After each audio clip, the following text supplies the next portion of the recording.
আসসালামু আলাইকুম ভিউয়ার্স, এই মুহূর্তে তো আরেকটা সেলিব্রেট হয়ে গেল পালসার এস। দেখছেন কি একটা কালার, অমাইক কালার। তাছাড়া কিন্তু আবার সিঙ্গেল ডিস্কের বাইক, নাম্বার করা ডিজিটাল মেমরি স্মার্ট কার্ডের বাইক। তো কে নিল, কোথা থেকে নিল সে সম্পর্কে জেনে নেই। আসসালামু আলাইকুম, তার নাম কি? মোহাম্মদ রায়হান। আপনার বাসা কোথায়? নেত্রকোনা থেকে আইছেন? উনি আপনার কি হয়? বড় ভাই? এলাকার বড় ভাই নাকি? না চাষটা নাকি না এলাকার বড় ভাই? উনি মনে গাড়ি সম্বন্ধে ভালো বুঝে সেজন্য সাথে করে নিয়ে আইছেন নাকি? ও আচ্ছা। তো ভাই ব্যাগটা কিনে রেখে চালাই দেখছিলেন? সবকিছু ঠিক আছে? গাড়ি পেপারস বুঝে পাইছেন? বাইকটা কত টাকা দিলেন? 75। 75 কিন্তু নিয়ে নিল পালসার এস। কি একটা কালার দেখছেন, অমাইক কালার।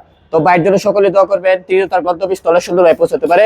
আর আমাদের জন্য দোয়া করবেন, আমরা যেন বাংলাদেশের মধ্যে সবচেয়ে কম প্রাইসে ভালো ভালো বাইক বিক্রি করতে পারি। আর আমাদের লোকেশন হচ্ছে নরসিংদী জেলা, Madhabdi bus stand. Madhabdi bus stand নেমে 20 টাকা রিক্সা ভাড়া নিবে, বলবেন যে শীতলাবাড়ি মোড় মিড টাওয়ার। মিড টাওয়ারের আন্ডারগ্রাউন্ড নিচে আমাদের সম্রাট বাইক গ্যালারি অবস্থিত। তো সকলে ভালো থাকবেন, সুস্থ থাকবেন। আল্লাহ হাফেজ।